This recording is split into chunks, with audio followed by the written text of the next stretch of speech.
Good morning. My name's Simon Bott from the Department of Chemistry, Swansea University.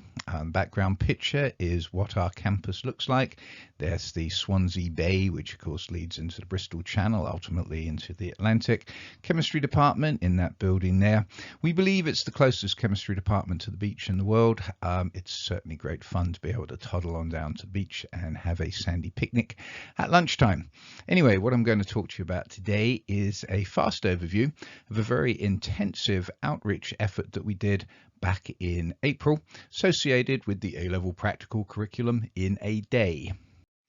Now, obviously, we couldn't do the entire curriculum, but the problem was that all of our students taking A-levels, and these, of course, were the first real exams that these students had because even their GCSEs, they were doing based on centre assessed grades.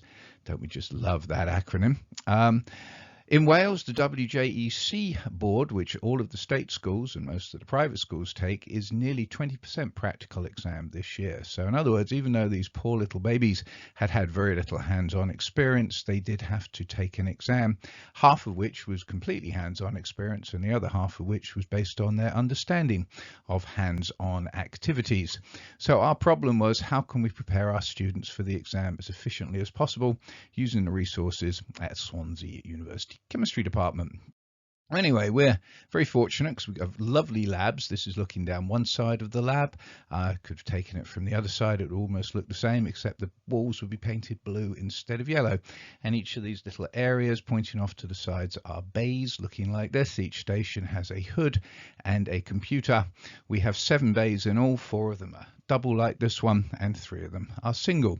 So we have the capability to do 7 stations, 7 different experiments at any one time. So our plan was, we'll set up all of these stations using a whole lab, each station with a different practical, 55 minutes per station, 5 minutes for the changeover, 30 minutes for lunch. We'd get 6 sessions squeezed in for a day, and local school pupils could sign up in advance to do this. They could do it individually. We also allowed teachers to sign up on block.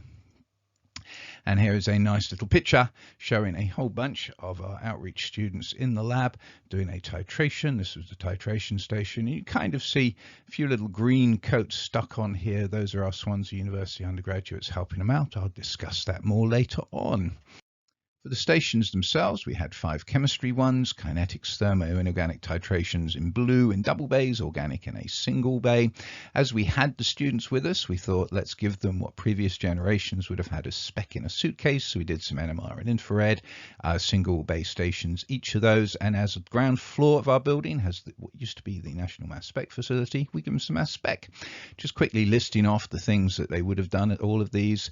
So standard kinetics, thermochemistry, organic. We did some glassware, the fundamental group tests, lots and lots of precipitates, pretty colors and so on for the inorganic, the main types of titrations that they would be getting, and then for the spectroscopy and spectrometry, a little bit of theory, show them the instrument, give them some hands-on, and then analyze some spectra.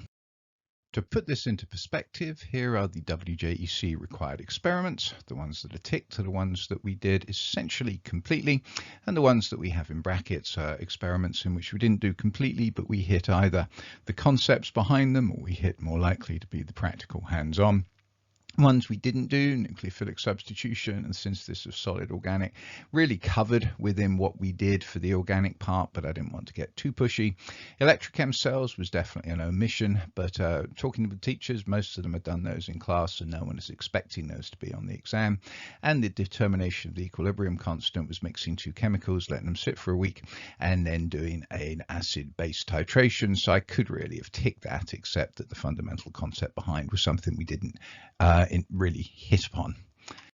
As far as the attendance, we had the first warm-up day in which we had one school of 19 pupils come and work through the 5 chemistry stations, and then here we have the remaining 4 A-level days. These were sandwiched around the Easter holidays. So Friday the 8th was the day before the holidays, Monday the 11th was the first day of the holidays, 25th and 26th were their first 2 days back. The exam was on May the 17th.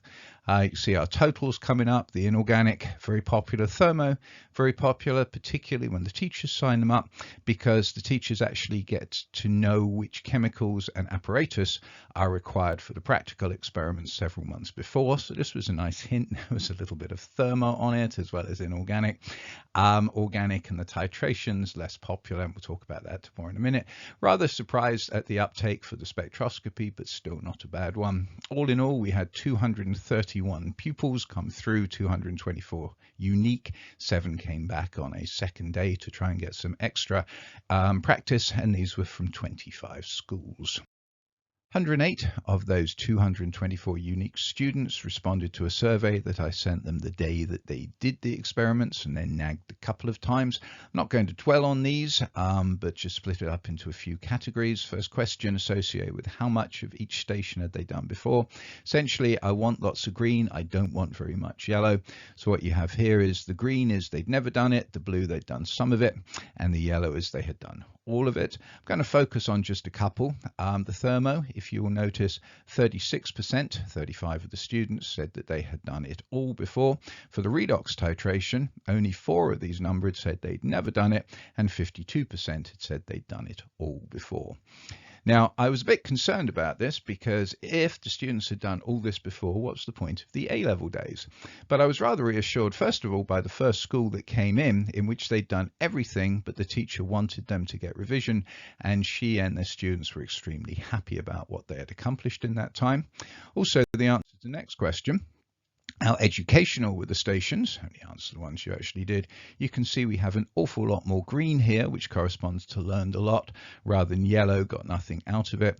And so again, picking on the ones that I want, only 9% of the thermo got nothing out of it, even though of course 36% had all done it before, and only 8% of the redox students got nothing out of it, even though 52% of them had done it all before.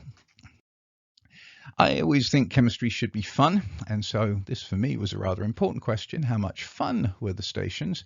And it was rather interesting, rather fun to look at these data. The inorganic and the organic, which essentially just splashing stuff around, much more fun than the kinetics and the thermo, where there were lots of calculations. However, calculations didn't stop them getting all kinds of fun out of the various titrations. Again, pointing at the redox here in particular, only 3% found the redox titration boring. Spectroscopy, I was expecting a little bit less yellow, maybe a little bit more green here, but I'm not going to dwell too much on that because really the spectroscopy was an added bonus for what we were doing. So some of you are undoubtedly thinking, how on earth did we look after all these 231 students in the lab? Well, I had a lot of help. 4 demonstrators that I paid to give a little bit of extra grown-up presence, 8 third-year undergrads, 7 second-year undergrads, all of whom were volunteering as part of the ChemSoc activities, 23 first-year undergraduates. A couple of those were finishing off a module requirement, but the rest of them were volunteering again as part of the ChemSoc activities. I always love it when we can put our undergraduates in with schools that come into the lab. They really do interact well with each other and can be great role models. Indeed, when I look at the feedback, an awful lot of green there, and you can possibly see why the titrations were such fun, because obviously the helpers I had on the titrations were doing a super job. Overall, how was their experience? Decided to do a little pie chart here. Over half of them really loved it. 43% of them liked it. Only 2 out of the 108 respondents thought it was okay. Now, of course, all this was great in and of itself. So that was nice in and of itself, because the goal was to get them ready for the exam. The exam, 2 parts, 3-hour experimental tasks, had thermochemistry and some inorganic identification, then a 1-part exam 3 days later, in which they were problem solving associated with experiments given to them. You can see we did everything but the equilibrium. When I asked the students, did the stations help them for the practical exams?